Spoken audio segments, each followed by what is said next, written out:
fight climate change. My name is Michelle Plaus. I work for the City of Albany. I'm the Community Development Analyst, and I'm running our heat pump rebate program.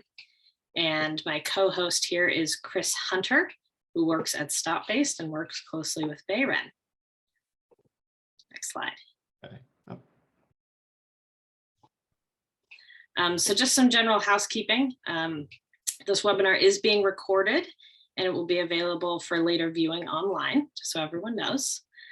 All of the attendees are automatically muted, but if you have questions, we encourage you to use the Q&A box for questions related to the presentation content, and the chat box for technical issues, although I'm not sure if it's working right now. So I just enabled it.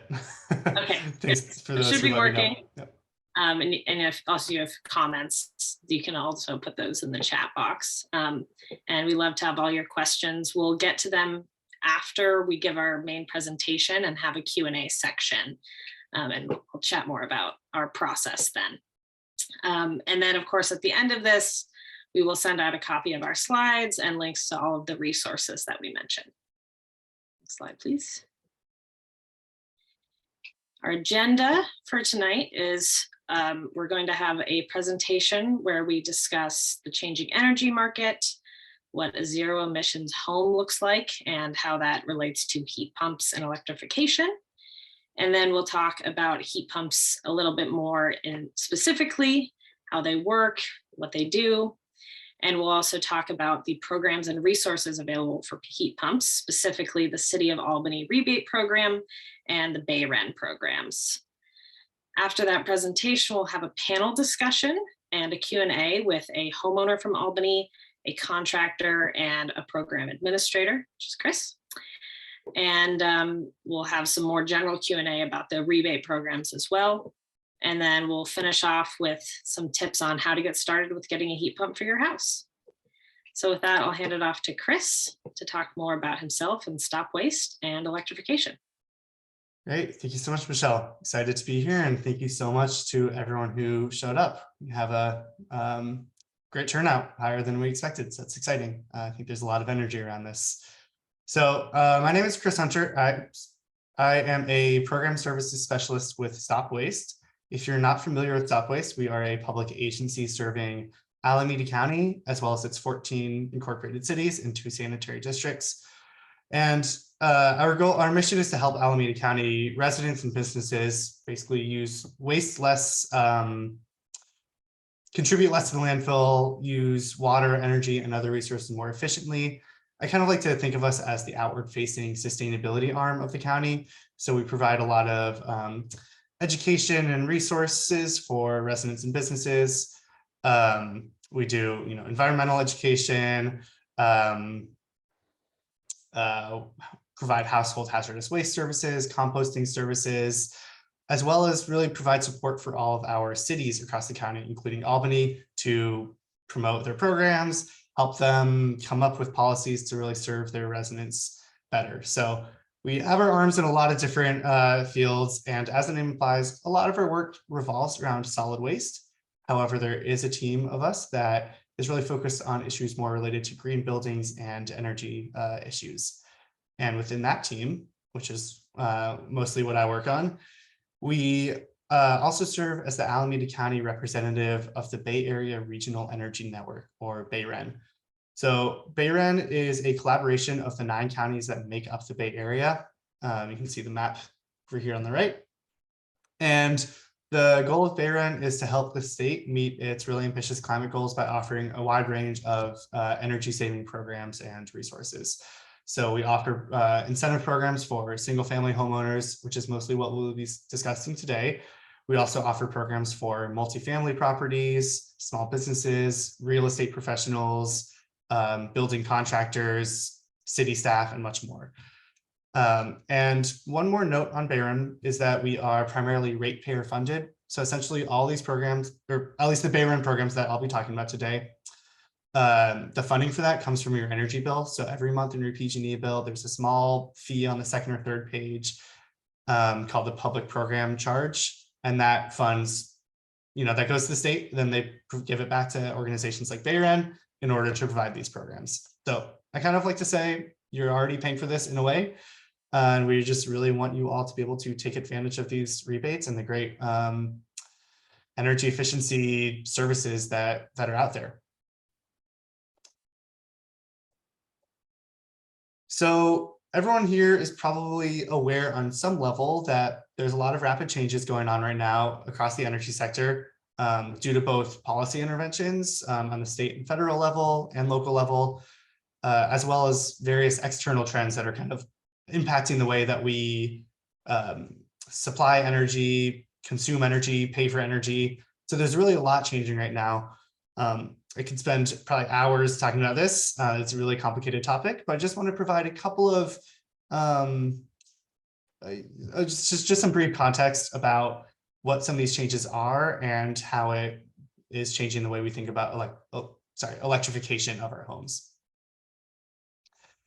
So I find this to be a helpful chart. We know that in order to avoid the worst consequences of climate change, more or less we'll need to completely phase out carbon emitting fossil fuels from our economy and energy system, or decarbonize roughly in the next 30 years or so, ideally even sooner.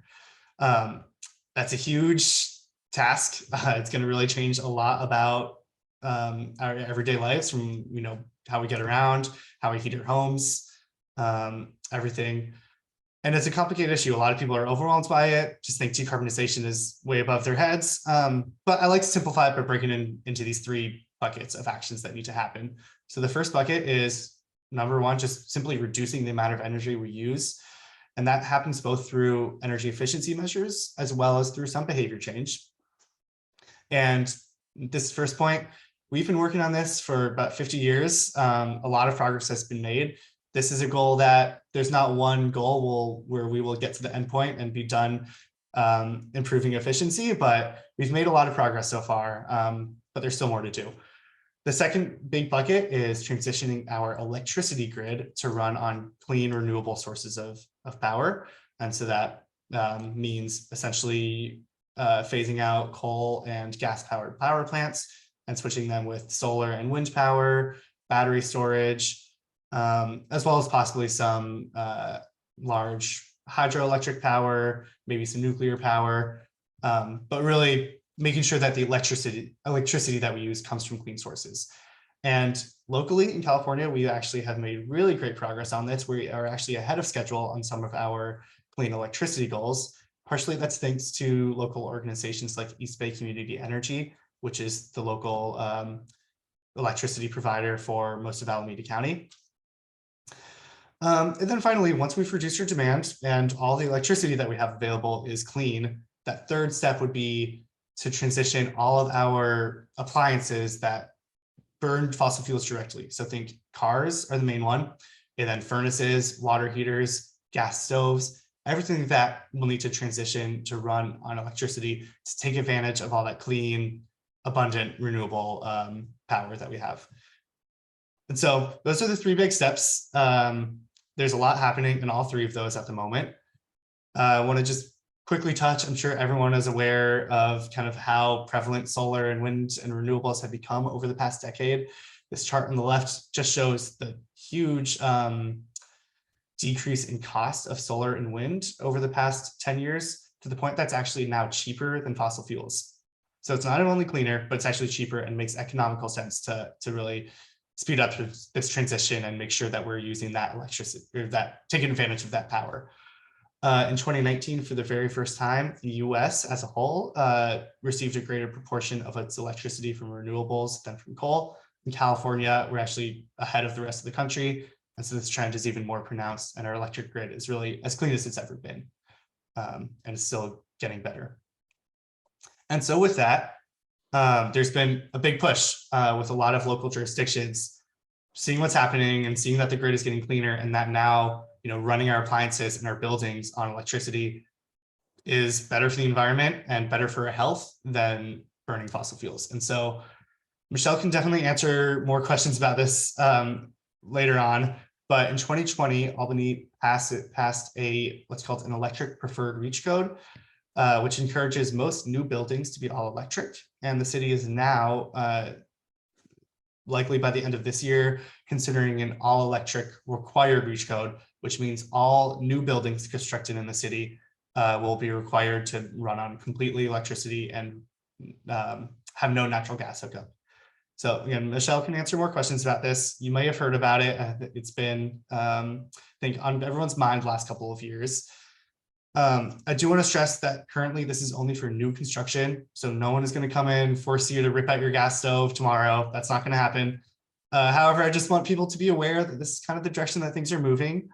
And some other local jurisdictions, including Berkeley and Oakland, are currently drafting up long-term strategies to electrify their existing building stock over the next 20 or 30 years.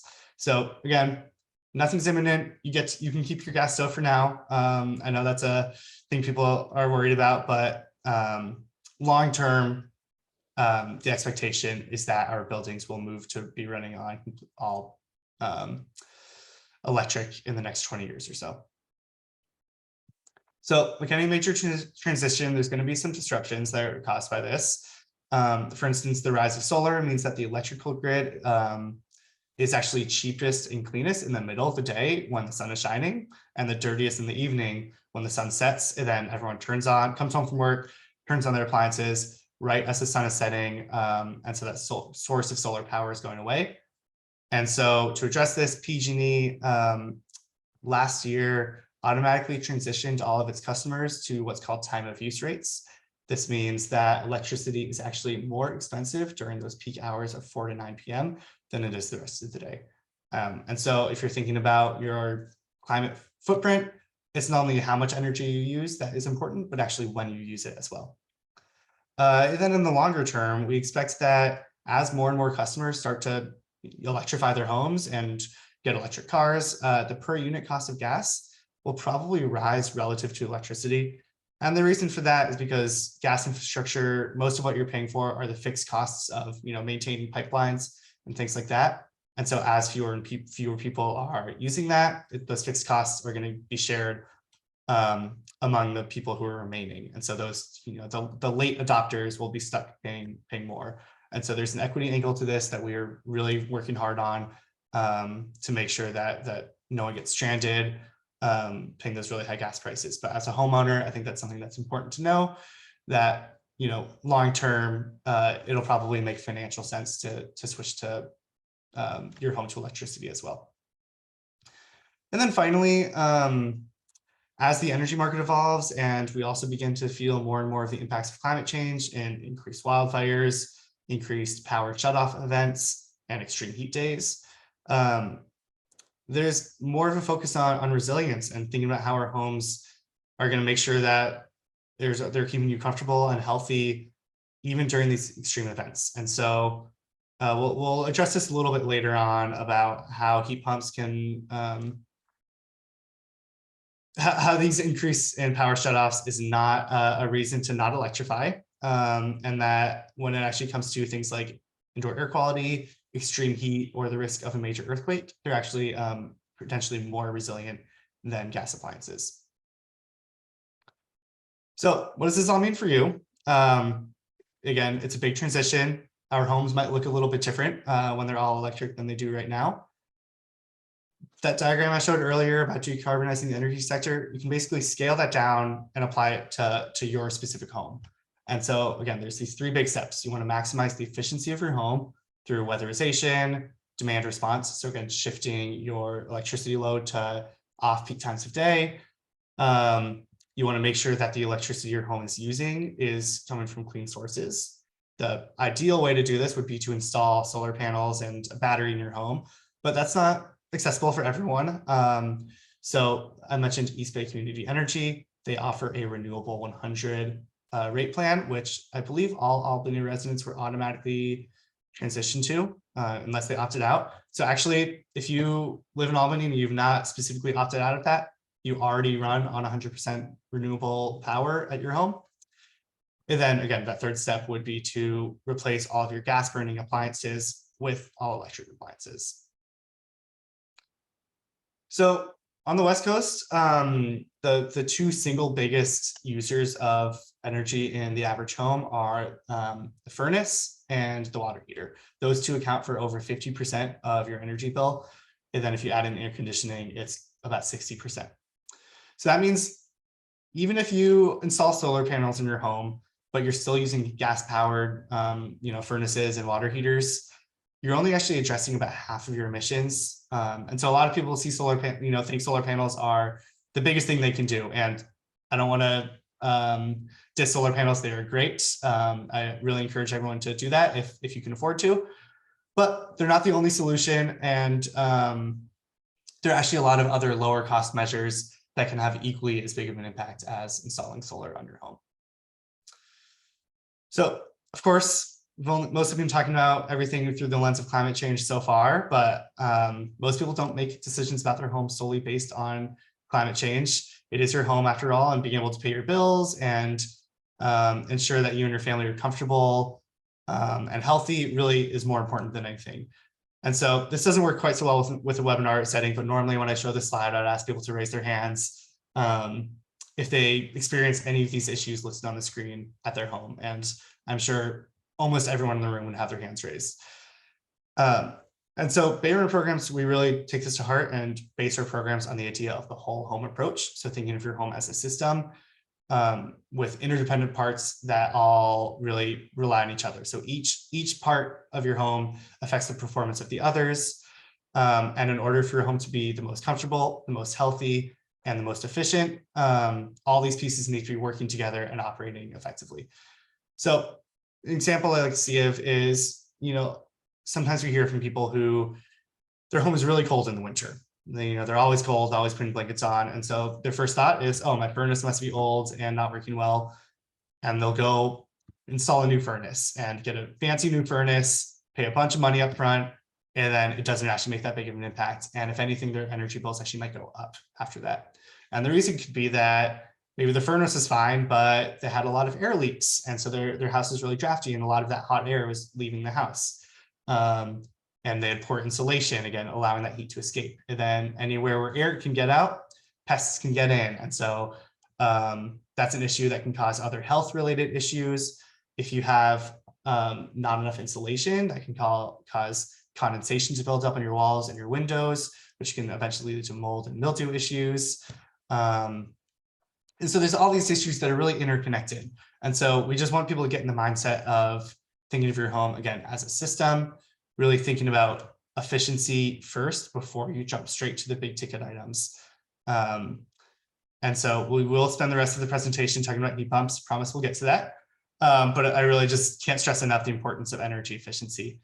It's not the sexiest topic, but in terms of bang for your buck, efficiency is really still, should be the top of your list and the first thing you think about when you are considering upgrading your home or seeing what you can do to reduce your carbon footprint.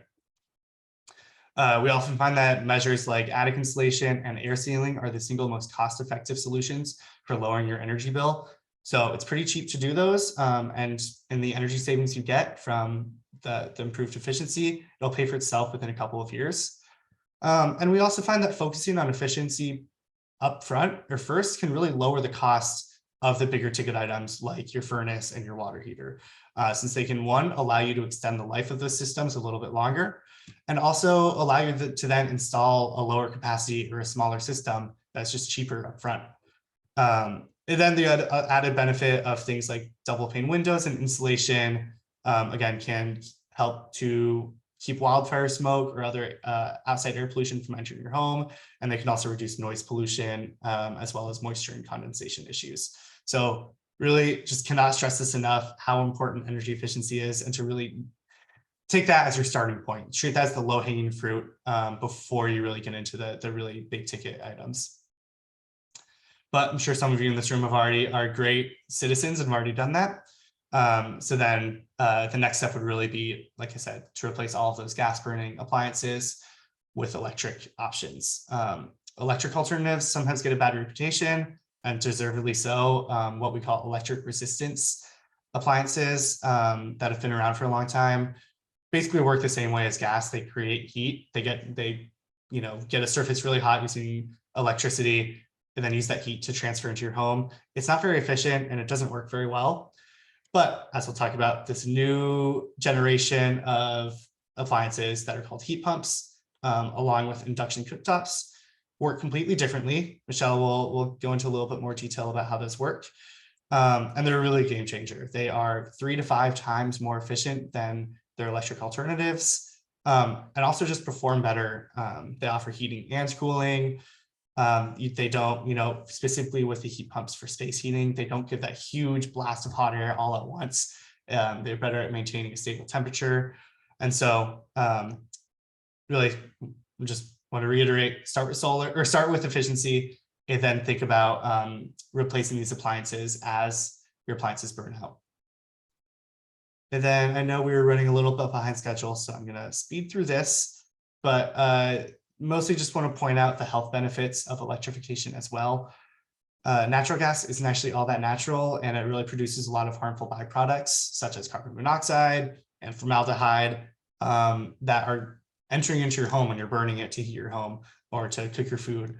And these byproducts are found to really drastically increase the prevalence of childhood asthma. One study found that children that grow up in homes with gas stoves are 24 to 42% more likely to develop asthma at some point in their lives. So again, not just about climate, this is really probably almost the biggest reason to switch to all electric appliances in your home.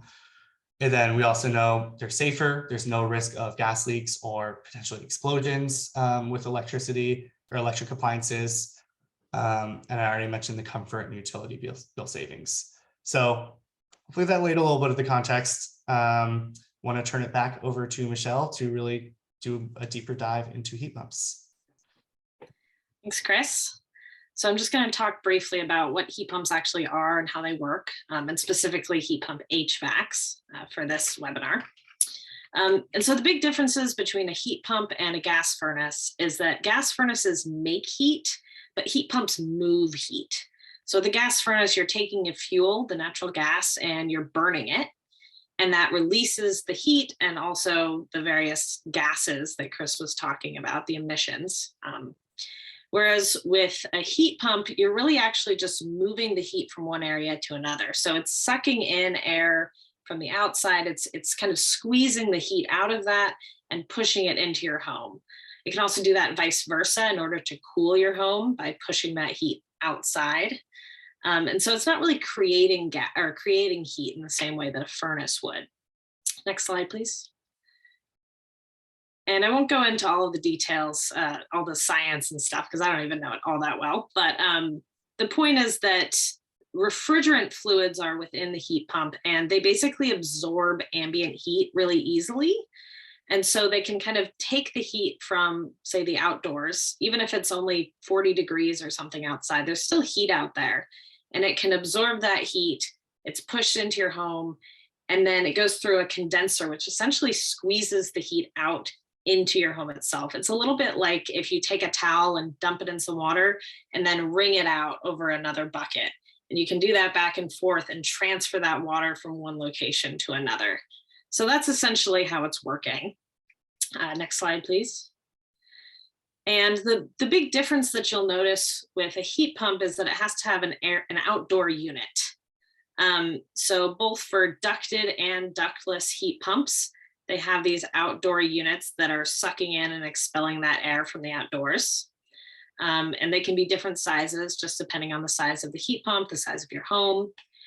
And they do come in both ducted and ductless versions. So if it's ducted, it'll connect into that indoor heat pump unit that transfers the heat, and that will send that warm or cool air through your ducts and throughout the house, just kind of plugging into the duct system that you already have. For a ductless unit, instead, it just goes directly to an indoor unit that directly expels the warm or cool air into the room. So like the one on the left here, you'll see they kind of look like the normal kind of wall furnaces that a lot of our homes have now, and they can go anywhere on the wall. And for a lot of homes, if they don't have ductwork, they'll install a few of these units in different areas of the home in order to heat or cool the entire building. So that's pretty much the way they work and how they look inside your home. Pretty relatively similar to what you might already have, just with these kind of differences with the fan outside. Next slide, please. And then I'm going to quickly talk about our rebate program. So the City of Albany has a brand new rebate program for heat pump HVAC systems. We're offering $1,500 for a ducted heat pump, $750 for a ductless heat pump, and then also $1,000 for an electrical panel upgrade if you're doing that along with the heat pump upgrade. And then all of those amounts are doubled for low income households. And that's based on the Housing and Urban Development Department criteria. And on our heat pump website, you can see all the specific numbers for your household size, or ask me to determine if you're eligible for that. Next slide, please. So the eligibility is pretty broad. It has to be a new heat pump installed in the City of Albany, and it has to receive a building permit from the City of Albany. And that's either a new building permit or one that was received on or after June 1st of this year. So unfortunately, if you already installed a heat pump 6 months ago, then it is too late, but any new heat pump will be eligible. And this counts for any building or project type. So it could be a single family, multifamily, an ADU. It might be that you're just replacing your furnace, or you're doing a big remodel, or you're putting in a new unit, a new ADU or something. Those are all eligible for a rebate. You can also use any contractor. So of course we love the BayREN contractors, and they will help you access the BayREN rebates, but any contractor can be eligible for the Albany rebate. And if you are an owner builder, that's also eligible. And they can be combined with any other rebates, of course, including BayREN. Next slide, please. How to apply. So the first thing you'll do is choose your contractor, and they will help you apply for a building permit. Usually the contractor handles that. And then after you have your building permit, you can fill out the rebate application. So you need to have that permit number before you fill it out. But once you have that, you can go ahead and fill it out. It's a very short form, and it can be done by the homeowner or the contractor, either way. It asks a few questions about just your contact information, the project site, and then some information about the project, like the permit number, the type of heat pump, whether you're doing an electrical panel upgrade, things like that. And then there's a few optional questions that are just for us to gather data about the program. Next slide, please.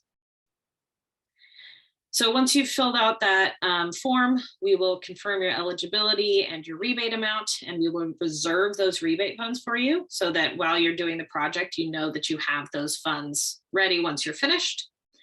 And they're reserved for 3 months. That can be extended. And the purpose of that is just to make sure we don't have funds locked up from a project that's been abandoned. So we just want to make sure it's kind of keeping on a normal timeline.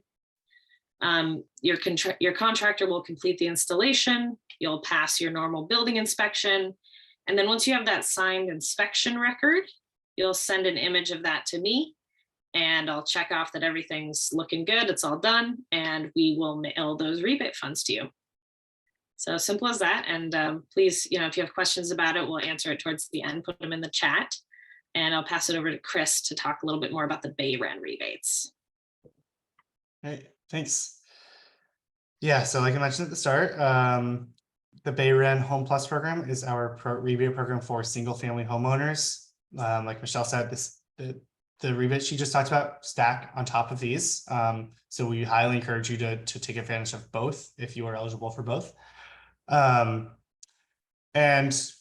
actually, let me go back. So the BayREN Home Plus program, it covers a little bit more than just heat pumps. It covers everything from heat pumps, as well as high efficient gas furnaces and air conditioners, heat pump water heaters and highly efficient gas water heaters, as well as several various building envelope upgrades. So things like insulation, duct sealing, air sealing, and some others. So we'll send out information on all of those rebates after the webinar. But as it applies to heat pumps, here's what we offer. So there's a $1,000 rebate for a heat pump HVAC system.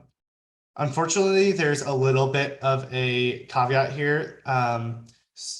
There's certain setups where if you don't already have existing AC, you wouldn't be eligible for the heat pump. We're working really hard to change that. It has to do with how we apply for funding from the state. So currently, if you have a central furnace and no air conditioning, and you're replacing it with a central ducted heat pump, you would not be eligible for this $1,000 rebate. However, all other types of heat pumps would be. So I can answer some more specific questions about that. It's a little bit frustrating, but I think by the end of this year, everything will be eligible for that. But yeah, $1,000 for heat pumps, and then all these other rebates available for, like I said, if you add in insulation, duct sealing, or air sealing on top of that. So you can get up to $5,000 if you do all of those, and then combined with all of this Albany rebates, you're looking at something in the range of $7,000 or $8,000 potentially, which probably won't cover the full cost of the upgrade, but it can get you a pretty far chunk of the way there. And especially if you combine it with the efficiency, it should result in some utility bill savings and eventually pay for itself. So the process for the BayREN rebates is also pretty simple. There's two kind of optional places you can start, which are recommended but not required. So you can speak with a home energy advisor, which I'll mention on the next slide. We offer a home energy score, which is a energy assessment where you have someone come out, look at all the systems in your home. They'll provide a report with recommendations on how to improve the efficiency of your home. But then to receive the rebates, really the first step that's required would be to select a participating contractor. If you go to the BayREN website, we have a find a contractor tool, so you can find contractors in your area. It's filtered by language or by what services they offer. So you just hire one of those contractors, let them know that you are hoping to get the BayREN rebates. They'll make sure, or they'll work with you to make sure that what they install is eligible. And then they will install the upgrades, do a short safety test to make sure there's no leaks or safety issues, and then you would get the rebate check in the mail. So straightforward, because both programs require you to just work with a contractor and have a simple application, they can really be streamlined into one simple process.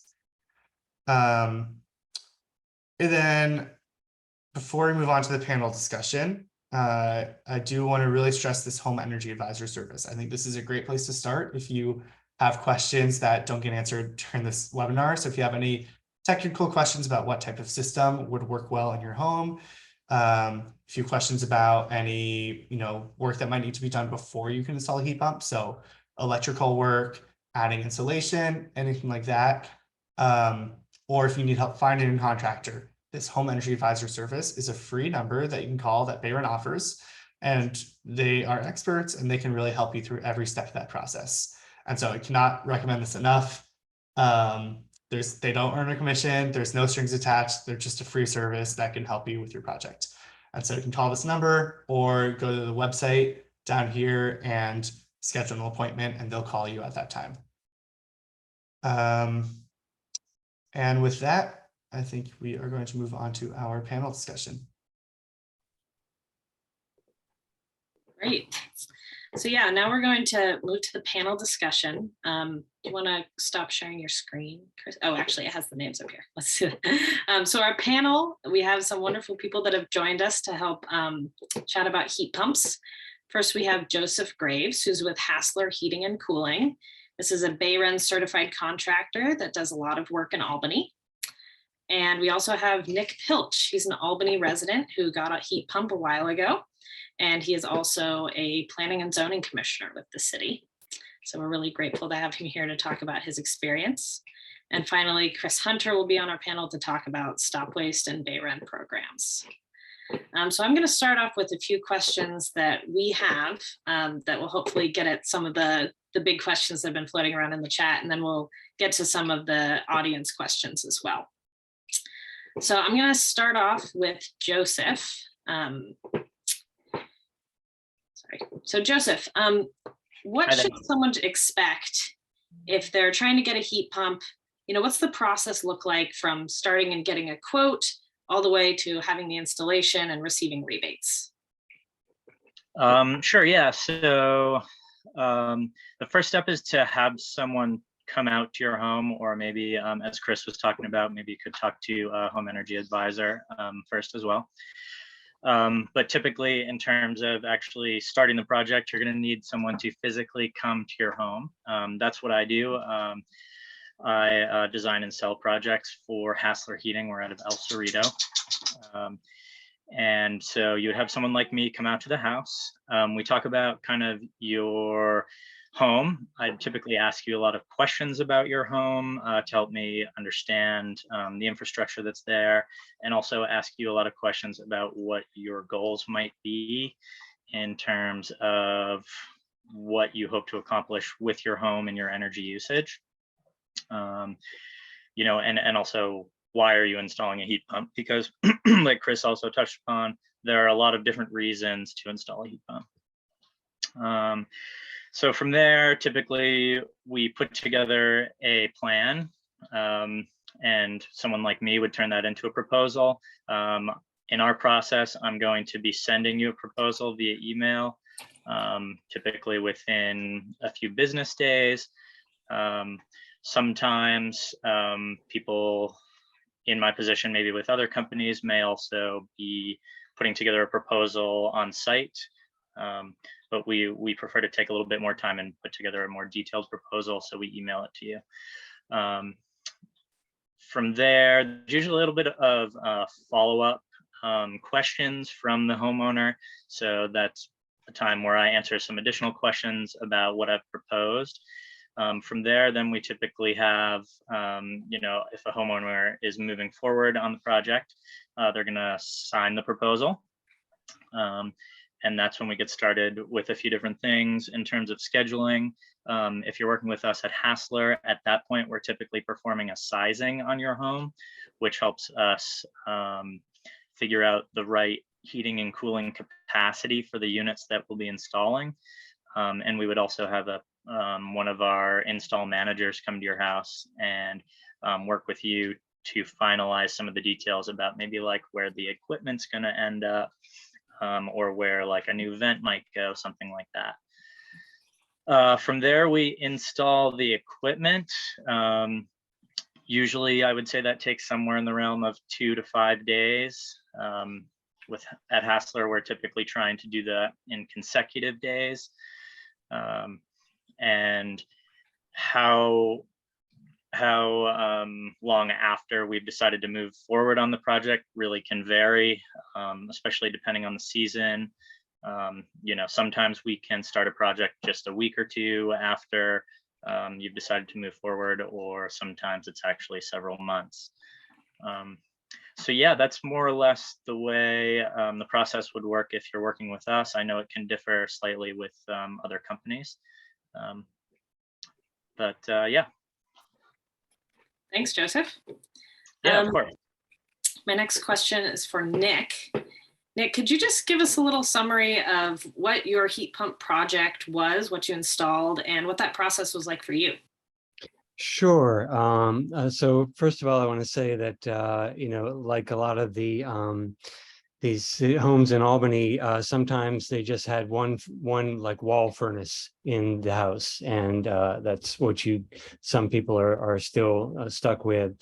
When I first got my house around the year 2000, it had a couple of floor furnaces that were inactive, but at that time I was able to use those as cold air returns, and I had a contractor install a gas furnace, and the contractor also ducted the house, so it didn't have ducts before, but I have a nice crawl space, and they were able to put ducts through the house.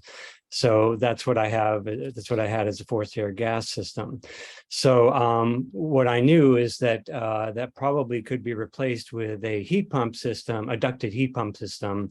That could be my choice because I already had the ducts, and that would probably be the easiest thing to do, because you're making you're changing things in just a couple of places rather than maybe having to install things in many different rooms, install units in many different rooms. So I got bids from a number of places. Actually, it might have been as high as 6, because they ranged. The price ranges were quite different, and some of them had incentive programs. And I chose a company that actually I'd used before for my heat pump hot water heater, and so that worked out well. But they did what Joseph was describing. They came in and did a sizing first to make sure that where they could actually use that the ducts were sized correctly, and that they could actually install the pieces that they needed to install. They had places to install them, and they could run their lines, et cetera. You know, they did a very comprehensive look at my situation before they even made the bids. And then I got the bids and I chose the company. And let's see, you asked what the process was like. I guess to cap it off, they once we had a date set, they came in and did it all in one day.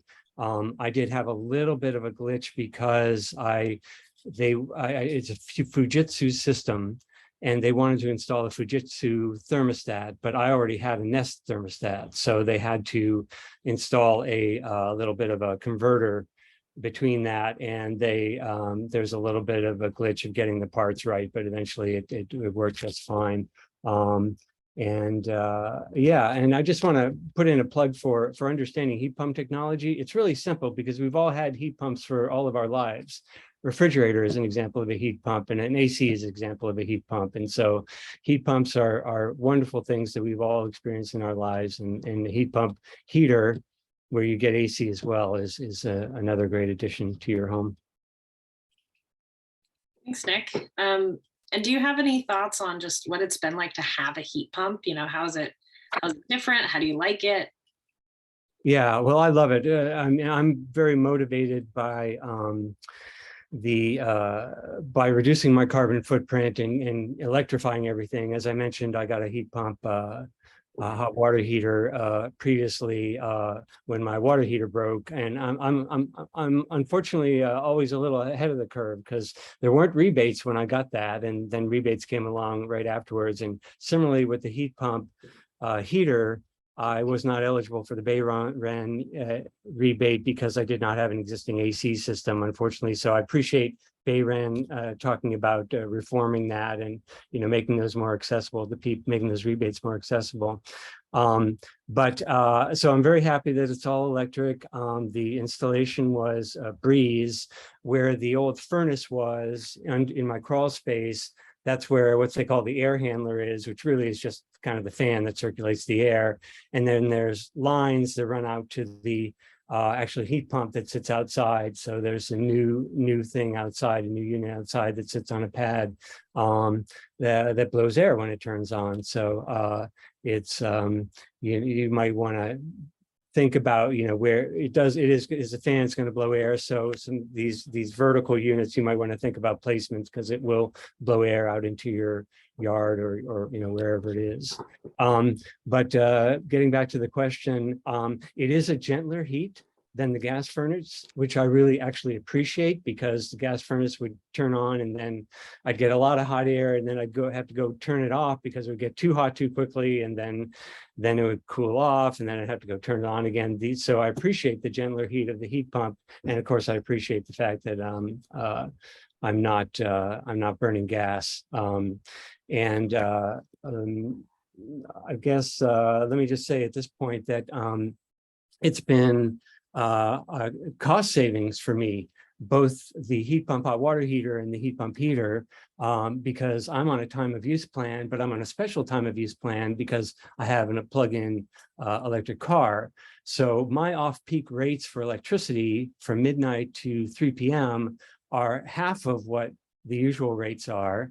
And so during those times, or when I try to run the heat pump hot water heater and the heat pump heater, which are great times to run those, and then I usually have them time to shut off during the peak time. So I found that my costs went down for both hot water and for heating with the heat pump. And then I'll finally say that, I wish I had it in 2020. When I don't know if people remember, during the pandemic, we also had some nasty smoke happening in the Bay Area and a heat wave. And because of the smoke, we had to keep our windows closed. And I really suffered during those times. But if I had had this heat pump at that time, that would have been a perfect time to turn on the AC, the cooling part of that heat pump. So. Thanks, Nick, for all that great info, real life experience. So next for Joseph, And I think this will kind of get to a lot of questions I'm seeing in the chat. Could you talk a little bit about the kind of key things that a homeowner needs to consider when they're thinking about heat pumps? So, what kind of work might need to be done beforehand? How should they think through getting a ducted versus a ductless system? What kind of considerations do they need to make in terms of sizing or electrical capacity? It's kind of a lot of questions, but can you just kind of give us your general thoughts on those considerations? Sure. Yeah, there are a whole lot of considerations. I'll do my best to kind of touch on some of the major ones. And so, yeah. Anyway, I would say one of the biggest considerations is making sure that you have electrical capacity to add another large usage item in your home. So this is something that I run into on a fairly almost a daily basis, where we have homeowners who want to install a heat pump, but they might already have a good amount of large usage electrical items in the home. So some of those appliances that use a lot of electricity might include an electric dryer, an electric stove, an electric oven, a hot tub or a car charger, also an electric water heater. All of those units use a large amount of electricity, and if you already have several of them using electricity in your home, you may find yourself in a situation where you need to upgrade the capacity to your home. I would say this is most commonly when I'm in Albany looking at homes. It's very common to find that the home has 100 amps of service to the home. With 100 amps, I would say if you have maybe 3 of those large electrical use items already in your home using electricity and not gas, there's a really good chance that you're going to need to upgrade your panel to a higher amperage. I would usually recommend upgrading to 200 amps, which more or less is going to be the upper limit of where you could upgrade your power to, and that would allow you to electrify pretty much everything in your home in most residential cases. I usually say, if you're going to go through the trouble of upgrading the panel, it's not going to cost you all that much more to upgrade to 200 amps versus like 125 or 150. So that's one of the big things that we run into, and something that definitely is important to consider, and also something that's addressed by the rebate programs, which is great, to actually have that portion of the project, which is requisite in many cases, incentivized, is really something that you really like about these programs. So another thing to consider is where is the equipment going to go? So in many cases, I would say the vast majority of cases in Albany specifically, there's not already existing air conditioning, so there's no condenser. The heat pump condenser has to sit outside, like we were talking about a little bit earlier, when Michelle was kind of going through what is a heat pump. So you need to think about where some of these things are going to reside.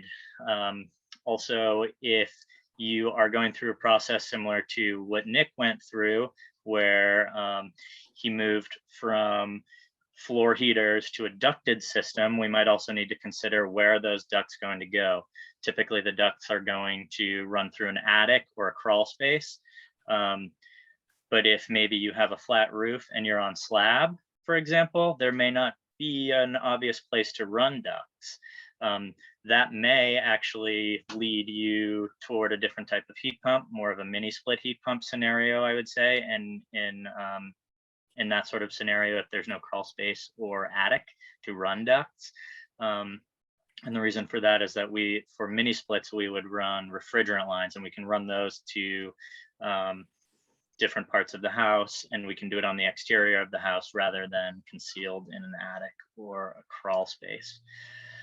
In terms of like other work that is important to have done prior to a heat pump, going back to what Chris said, the weatherization, so having tight windows, air sealing, insulation is really makes a huge difference on how effective a heat pump is going to be in your home.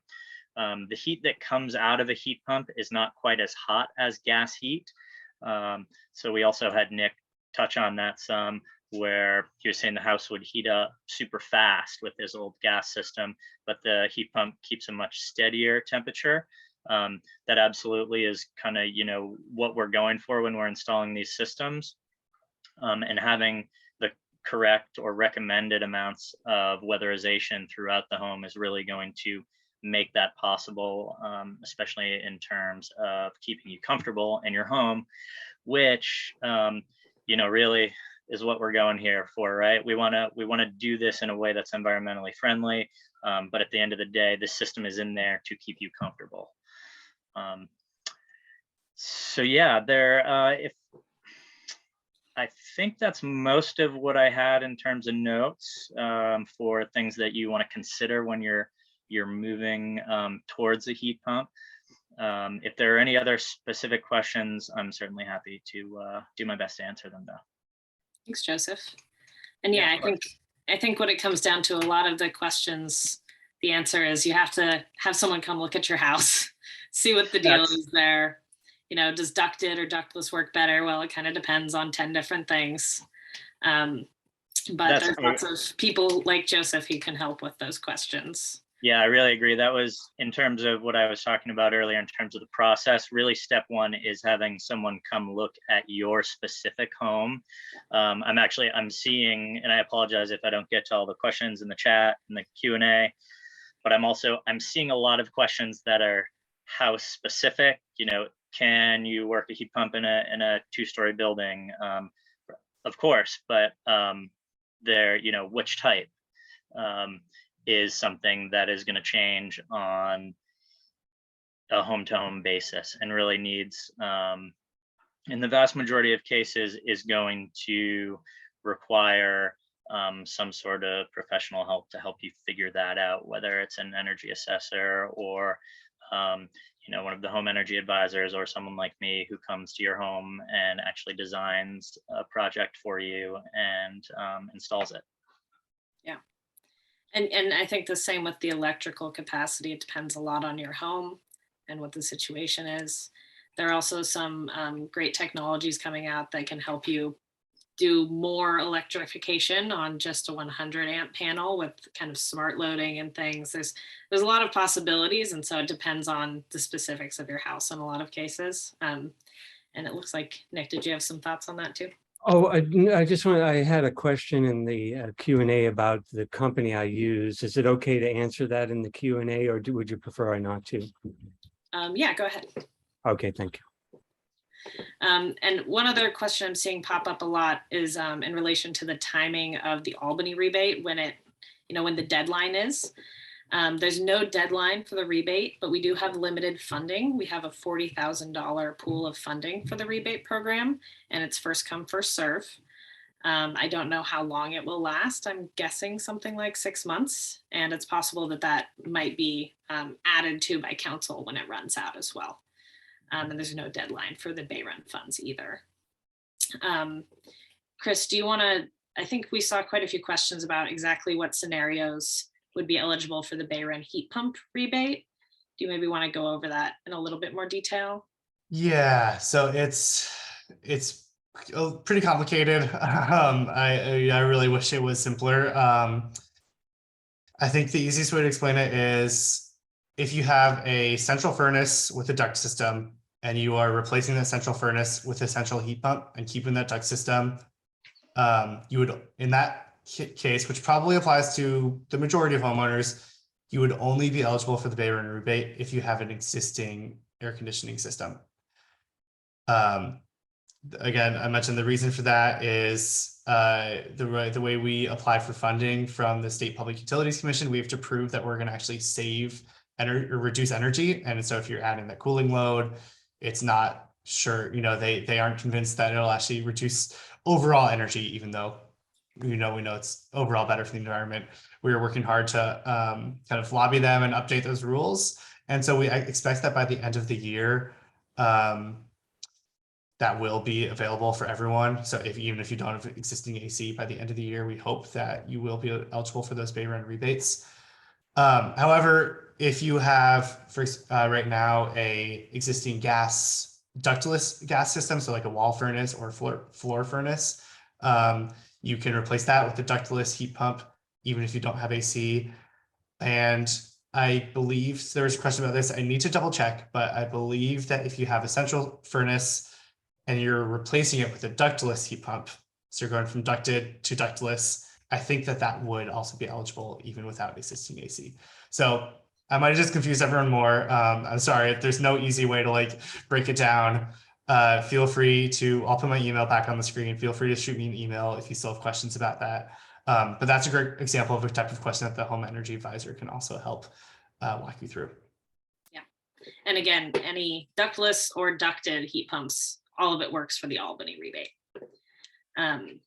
Okay, we've only got a couple minutes left and there's a lot of questions still. So I'm sorry we haven't been able to get to all of them. So maybe, sorry, I don't mean to jump in. Maybe we can do our last slide or two, and then I'm happy to stay on for a couple extra minutes, answer some more questions. Yeah, if that's okay. That sounds great. Great. So let me share screen again. Okay. Do you see, are you seeing this? Looks good. Okay. So like we mentioned, for both the BayREN and the Albany rebates, really all I need to do is hire a contractor, and you know that's really the first necessary step. So if you already done efficiency, you already know exactly what you want. You know you got the electrical work completed. All you need to do is go find a contractor who's willing to do this, and hire them to install the project. You need to, of course, apply for a rebate once you've hired the contractor, or sorry, apply for a permit, and follow the other steps that Michelle mentioned. But here is the link on this website on the right for our BayREN Find a Contractor tool. If you go in and you filter by Alameda County and you filter by heat pump, all the contractors that pop up will be eligible to get you both the Albany and the BayREN rebate. If you're a little bit earlier in the process, you maybe still have some questions, still don't know quite where you are, I would recommend that you start by either contacting a home energy advisor. Again, here's the information for that, or getting a home energy score assessment, which I mentioned. So that's a good place to start. If you're really early, just kind of want to get a sense for how you don't even know how efficient your home is to start with. Don't know if you need insulation, how old your water heater is, and things like that. I would really recommend getting started with the home energy score rebate. We offer a $200 rebate, which typically covers most, if not all, of the cost of it. And you get a really informative report that comes along with it that will kind of lay the groundwork for the rest of your home upgrade journey. And of course, if you have questions, here is my contact info. And actually, on this next slide, here is Michelle and Joseph's emails as well. Yes, and I please reach out if you have more questions. I'm always available to talk about this program. I also recommend checking out our rebate program webpage. It's at albanyca.org/heat pumps. And I have the answers to quite a few frequently asked questions on there as well that you can take a look at.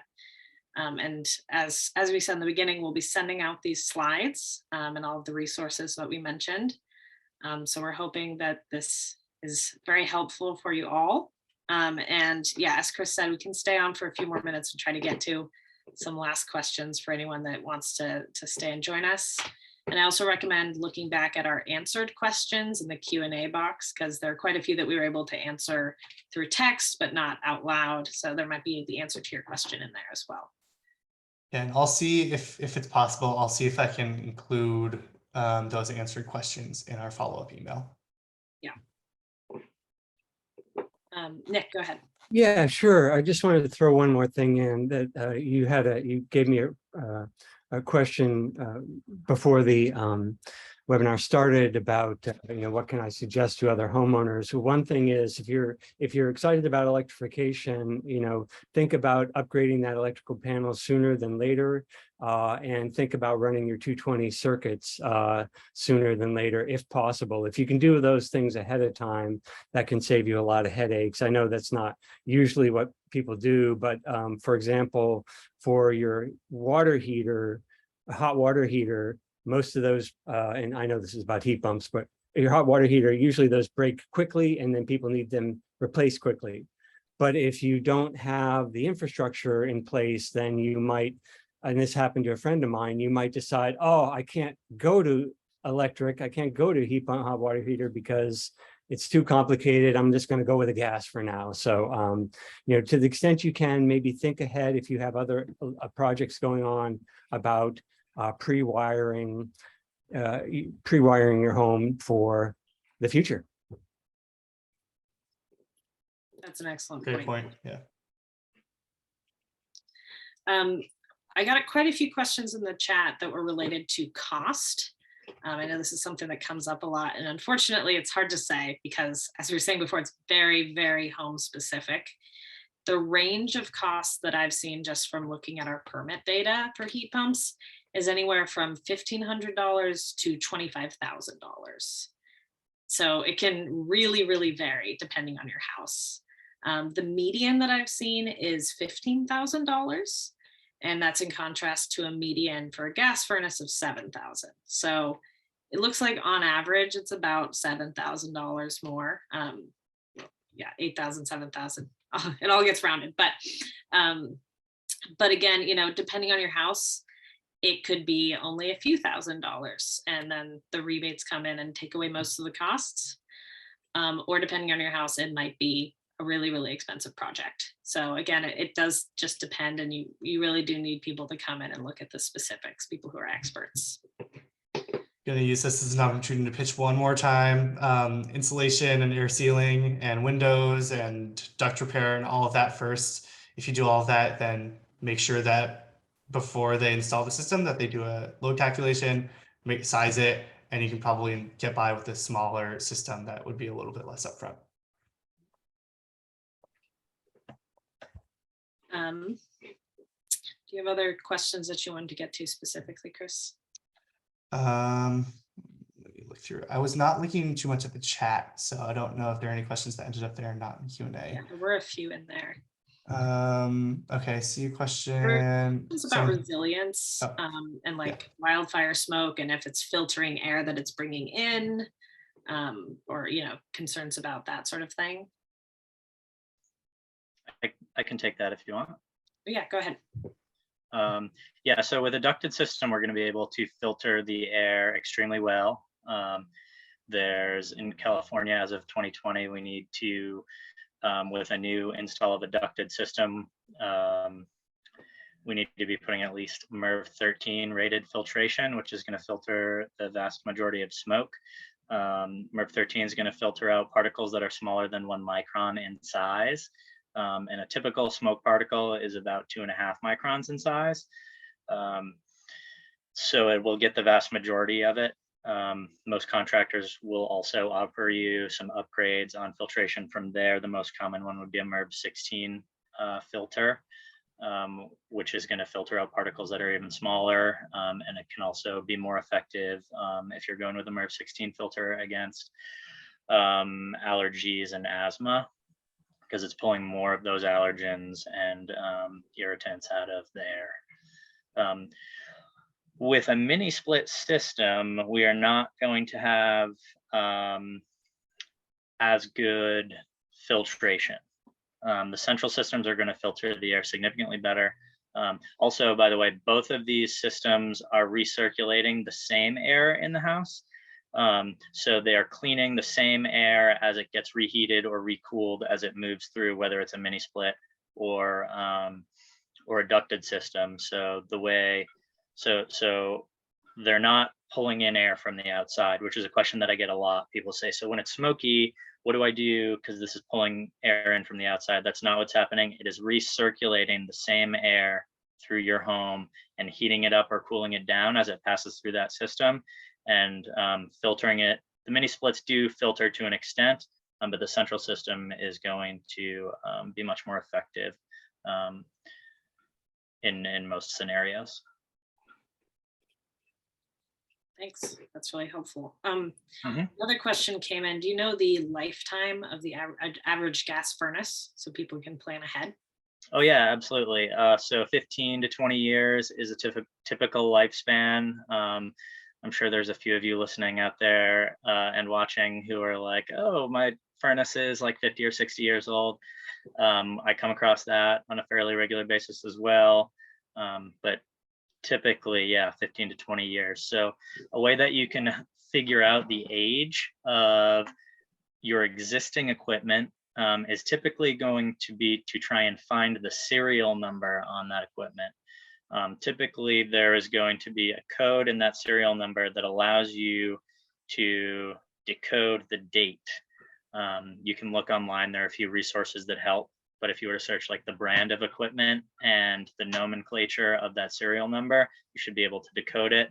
Some of them will also just say right on there, manufactured, and have a year, sometimes even a month and a year. Usually it's going to be on a nameplate. With a furnace, it's typically going to be inside the cabinet. So you just open the front door of it to find it. Great. Thanks, Joseph. Another question we've gotten a lot is how people can plan ahead for future rebates. A lot of people asking about the bill that just passed in the Senate. There's some questions about the BayREN rebate and the Albany rebate, like I said, with our funding. Unfortunately, it's pretty difficult to plan ahead for rebates. Usually we don't know that they're happening until it's happened and the program's in place. That's just sort of the way that lawmaking happens. So yeah, I wouldn't necessarily bank on waiting or doing it now based on the rebates alone.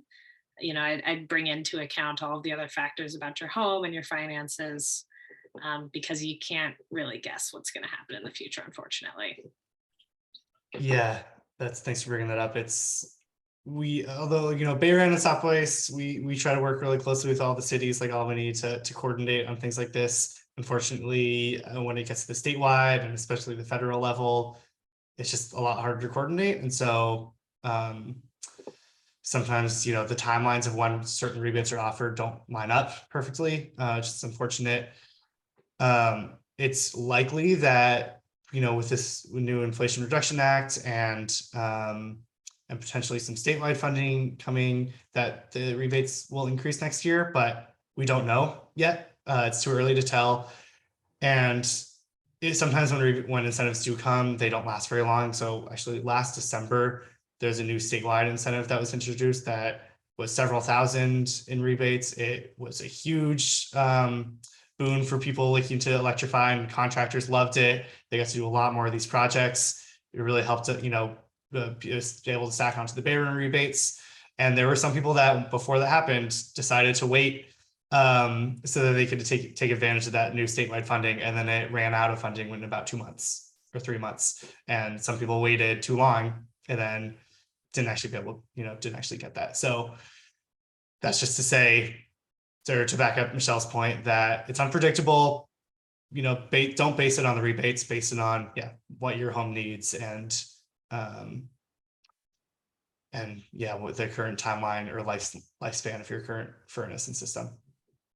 Michelle, I saw a couple of questions here. One is that I answered, and I hope I answered correctly. They're wondering about the restrictions on the placement of the outdoor unit. I was told that it had to be 5 foot from the property line. And then someone else, okay, getting a nod there. And then someone else asks, are there rules for how far from windows and doors they can be installed, like with wall heaters? I don't know if our contractor friends have answers for those or anyone.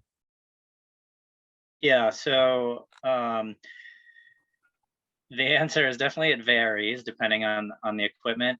We have to meet the manufacturer specifications on the unit, and we also have to meet local guidelines in terms of a setback. So like Nick just mentioned, a lot of cities in this area are 5 feet from the property line as like a common setback. Some cities like Piedmont has a very stringent noise setback requirement, for example.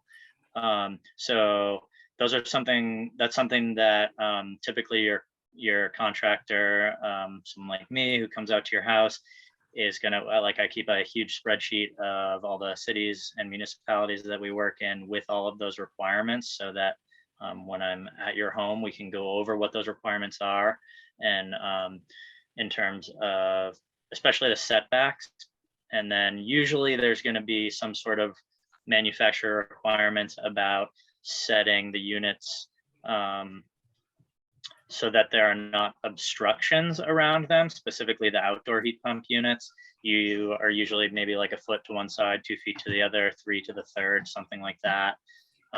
There's also going to be some regulations from the manufacturer that deal with how close to the house it can sit, which is typically within 6 to 10 inches. So yeah, I would say windows and doors are more of like a, there's not going to be as many restrictions there. And it's more in that case just about, we don't usually want to like block a window or a door. But if you don't mind blocking the view from your window, it might be a place that would work. The door, there could be like some sort of like egress requirements around that as well, I suppose. That's really helpful. Another question is about maintenance, and this is for Joseph or Nick.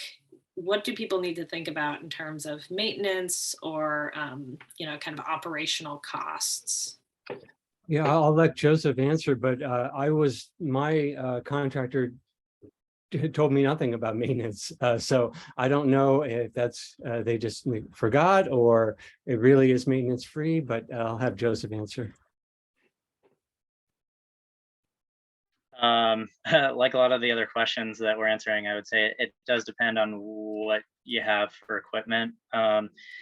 It's always a good idea to have the equipment. So we're talking about heat pumps specifically. It's always a good idea to have them looked at, cleaned out on an annual or a semi-annual basis. Some of the manufacturers may even require that it's looked at and maintained by a professional in order to maintain the warranty on the product. So to Nick, I would definitely say something to look into, or talk to your contractor about having a maintenance. I don't know exactly how long you've had it for, but it's certainly a good idea to have those connections checked, have the equipment cleaned out, and you're going to get some longer life out of having some professional maintenance done. Okay, I haven't had it for a year yet, so I'm still good. Hopefully, okay. And come the fall when I had to put in, I'll definitely contact someone. Thank you. Yeah, that was the answer I was hoping for. And Nick, how often do you have the heat pump turned on? Well, I didn't. I remember it being a fairly mild winter because I was actually kind of interested in using it more, and then it just didn't.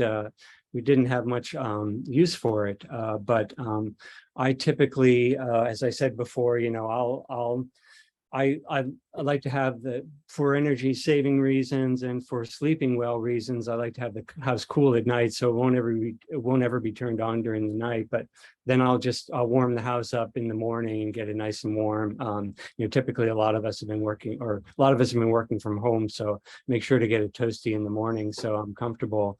But then once the house is heated up and then the sun comes out, then it won't fire up until the evening again. So it really just does vary on the days and the weather. But yeah, but I didn't get a chance to use it, and we haven't had that many heat waves or anything either. So I'm looking forward to cranking up that AC to try it one of these days.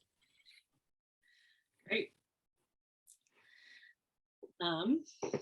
Okay, well, we are 15 minutes over time here, and I feel like we've gotten to the majority of the questions now. Is there anything else that anyone really wants to answer before we head off?